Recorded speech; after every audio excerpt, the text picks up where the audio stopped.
Поведение на шарана през лятото. Къде да го търсим и как да увеличим шансовете си за удар? Здравейте, приятели, и добре дошли в Red Carp Fishing България. Днес ще говорим за една от най-важните теми за всеки шаранджия – поведението на шарана през лятото.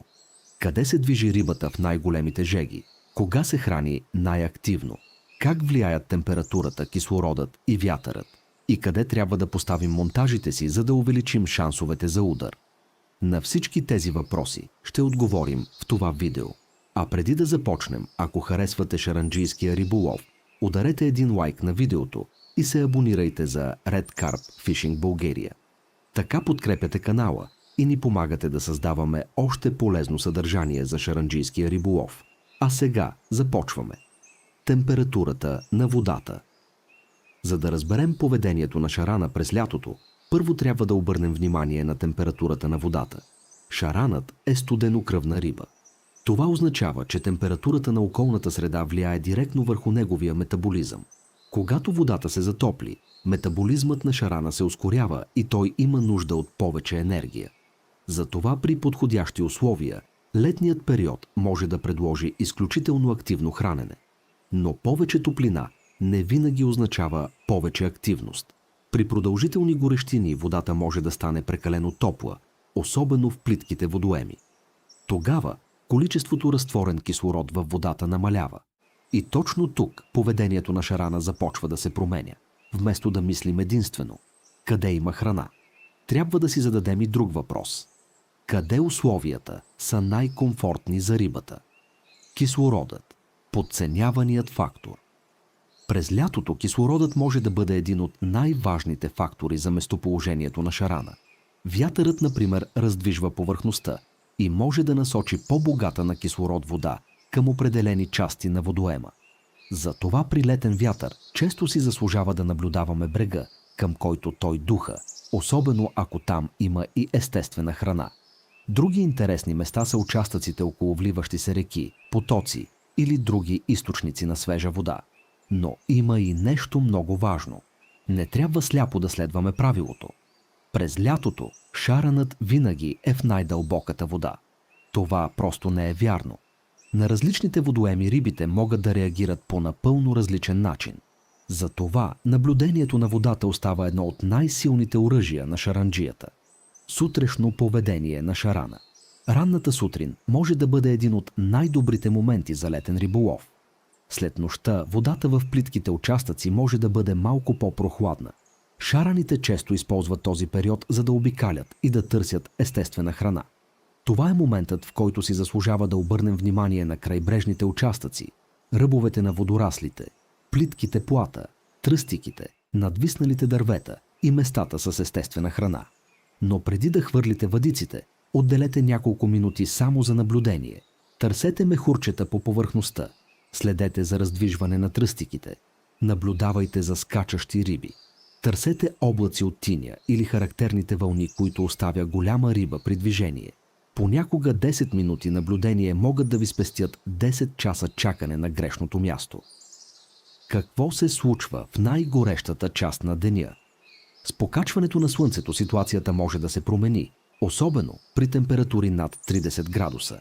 Плитките участъци се нагряват и шаранът може да напусне зоната, в която сме го виждали сутринта. Част от рибите могат да потърсят по-дълбоки или сенчести места. Други могат да застанат около водорасли, а понякога ще видим шарани почти неподвижни близо до повърхността. Това е много важен сигнал. Ако виждате рибите високо във водата, а всичките ви монтажи лежат на дъното на 6 или 7 метра, може просто да ловите под тях. Точно за това добрият шаранджия не трябва просто да хвърли въдиците и да чака. Той трябва постоянно да наблюдава водоема. Къде се показват рибите? Има ли движение? Промени ли се вятърът? Появиха ли се мехурчета на друго място? Риболовът започва с намирането на рибата. Водораслите – естествен магнит за шарана. През лятото водораслите могат да бъдат изключително интересни места. Около тях има естествена храна, укритие и множество дребни организми, с които шаранът се храни. Но не е задължително да поставяме монтажа директно в най-гъстите водорасли. Често много по-добрата позиция е чиста дупка между водораслите или самият им ръб. Представете си голямо поле от растителност и малко чисто петно в средата. Ако шараните редовно преминават през района, подобно място може да бъде естествена хранителна зона. При възможност, проверете дъното с маркер, сонар или внимателно проучване на мястото.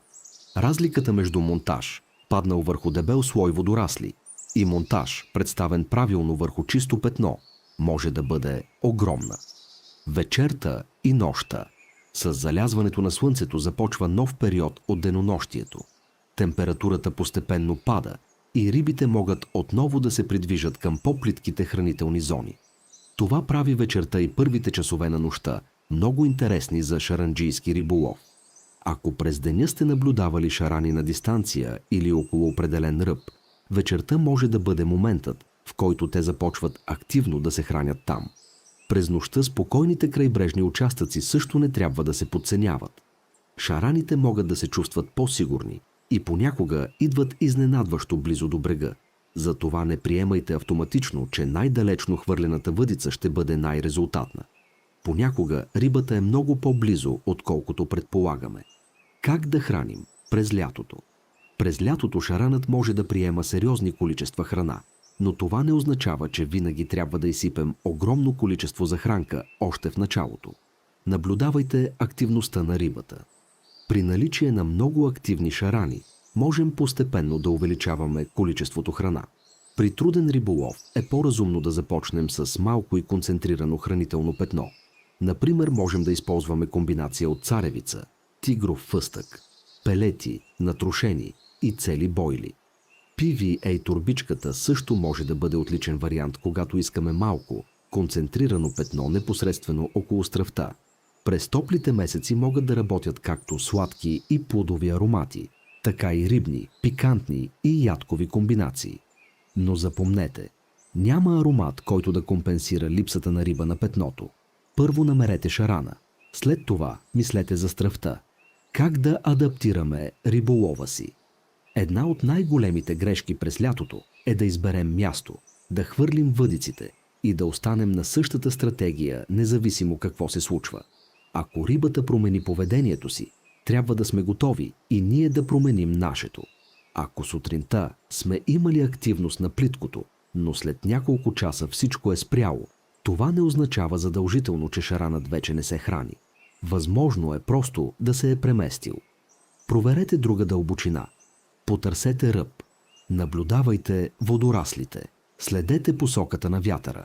Ако виждате риби високо във водата, помислете дали има смисъл всичките ви монтажи да стоят на дъното. Шаранът постоянно се адаптира към условията. Успешният риболовец трябва да прави същото. И така, приятели, през лятото най-важното е да се адаптираме към поведението на рибата. Следете температурата, вятъра, кислорода и движението на шарана. Не се страхувайте да смените мястото, дълбочината или презентацията, ако виждате, че рибите са се преместили. И запомнете едно. Преди да търсите перфектната стръв, първо намерете рибата. Местоположението почти винаги е по-важно от цвета или аромата на бойла. Ако това видео ви е било полезно, ударете един лайк и се абонирайте за Red Carp Fishing България, ако все още не сте го направили. Тук ще продължаваме да качваме видеа за шаранджийски риболов, монтажи, захранване, поведение на рибата, тактики и полезни съвети край водоема. И напишете долу в коментарите, кога имате най-много удари през лятото, сутрин, през деня или през нощта. Ще ми бъде интересно да прочета вашия опит. Наслука от Red Carp Fishing България и до следващото видео.